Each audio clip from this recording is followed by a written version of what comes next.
What's going on, guys? My name's Zach. Welcome back to the channel. It's been a while, but we're going to be cracking on making some videos now that I've got some time. So the second most asked question I get on the channel at the minute is about the Star Citizen flight model and how I personally fly, which I feel it does require a little bit of explanation for those that are unaware of the two main flight modes. So we're just going to spawn with a little arrow here. To the following landing pad. Excellent, sir. Thanks very much. CO2, let's go. So jumping with a little arrow, it's really fast and nimble, so it's a good ship to demonstrate the flight modes at the minute. So there is a couple of flight modes which is like coupled and decoupled, so we're going to try and explain it just really briefly. I mean, we could go on for hours talking about it. It is going to be changing in the next big patch as well, which will be 3.5. Currently we're on 3.4.2 on the live server. So there's a little arrow.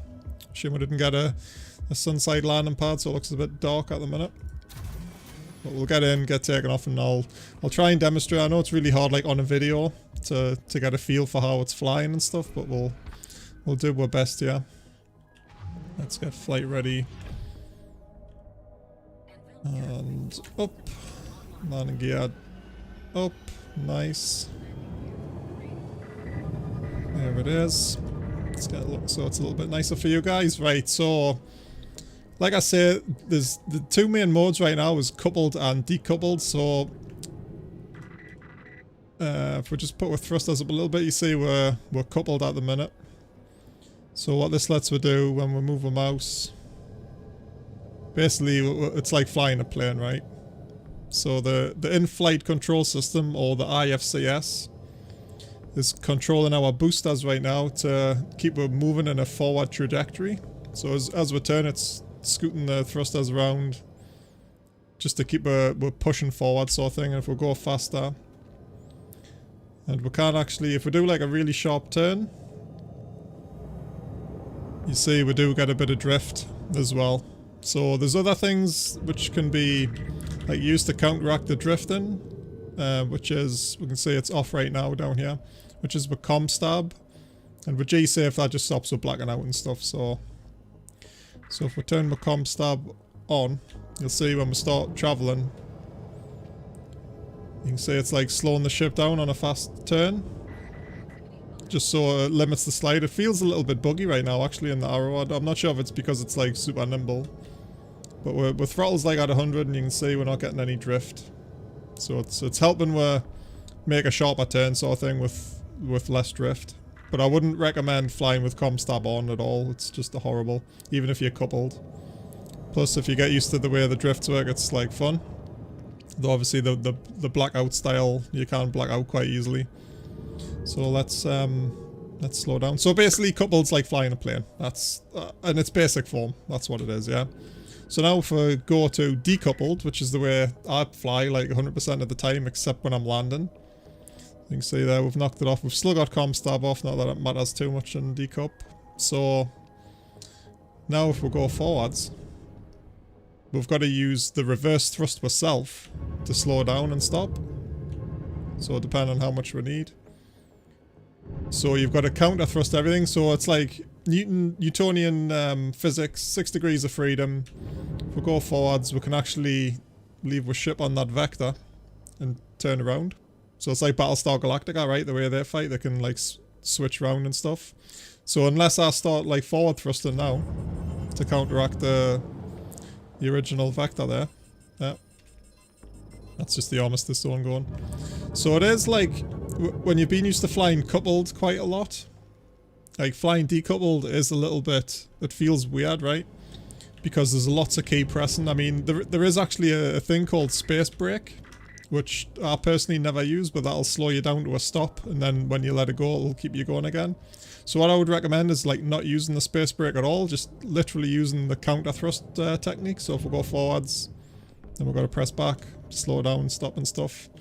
So you get a real good feeling of like how your ship's going to handle and stuff, and you just get, it's like more immersive, if you know what I mean. It's like really hard to explain again without flying it. And then there's also Afterburner and boost mode as well. So the Afterburner, that interacts with your main thrust engine, so you get like a really high top speed, and your boost button, if you hold that on, that just activates the thrusters at a higher capacity. So it's like running in an FPS basically. You can move quicker, accelerate quicker, decelerate quicker. Your turn-in's a lot faster and things like that. So especially on a ship like this, it's with it being small and agile, like you see a big noticeable difference in the way your thrusters and afterburner work.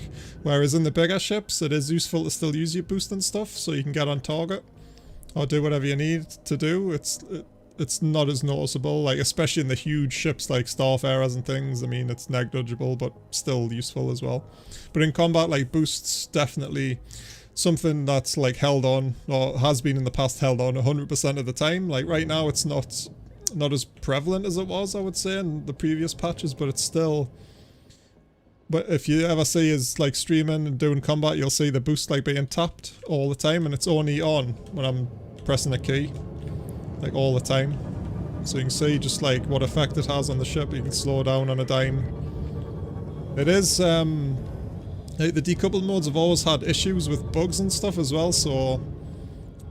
And like I say, it's not its final form. I think decoupled mode's going to get a big hit in the next patch, especially for like atmospheric flight, where you're going to be like relying on coupled mode quite a lot more for your main engine, so you don't like drop out the sky and shit. But yeah, we'll not digress too much into that. I just wanted to make this like really like a simple guide on like what it is and what it does. So for most of the time, I'm like boosting and like maneuvering around, which is cool. Like if you've seen the video yesterday, I was just flying around the rings here. And this is how I practiced, you know, it's just like small maneuvers, just understanding what you need to be counter thrusting and stuff. So obviously going down, then we're going to start holding space. And being a mouse and keyboard pilot as well, primarily, I think this is as close as you're going to get to having like a dual stick pedal setup. So, but obviously that's the dream, but I'm not going to commit until the new flight model's out and see what I feel. But yeah, I mean, you get some really cool shots, especially when you're using the head tracking from the FIPE or the track IR like I use, or the track hats or whatever you've got. There's many forms, but the actual in-game tracking's pretty good when that's active, so I would recommend giving it a shot, because I think you can put dead zones in it as well, but again, we're not going to go too much into that stuff. But yeah, coupled mode's really cool. And if you're struggling with the thrust power, especially on something small like this, or indeed the Saber, which a lot of people use in Decoupled, if you just put your landing gear down, that actually limits the thrust power on your engines. So you can just do like really slight maneuvers. So you can have a mess around a little bit more safely, if you know what I mean. But I feel as though, like, it feels really flighty when you first start using it, and like I said, you're pressing loads of keys for counter thrusting a lot of the time. But I do recommend it for anyone that's mouse and keyboard, like especially for combat. Like, I feel as though it's like massively useful, because when you're in coupled mode, you're only really going forwards.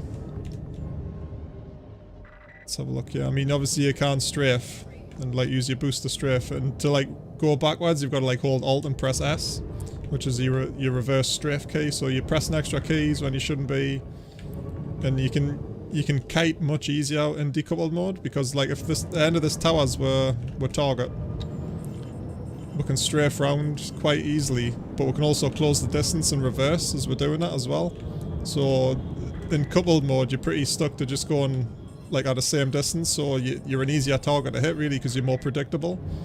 But when you're decoupled, you can go like get a bit closer, get a bit further away, get a bit closer, go up and down and stuff. So it's really good for avoidance as well, and like sticking on bigger ships too. I'm not sure if there's a example here we can give you.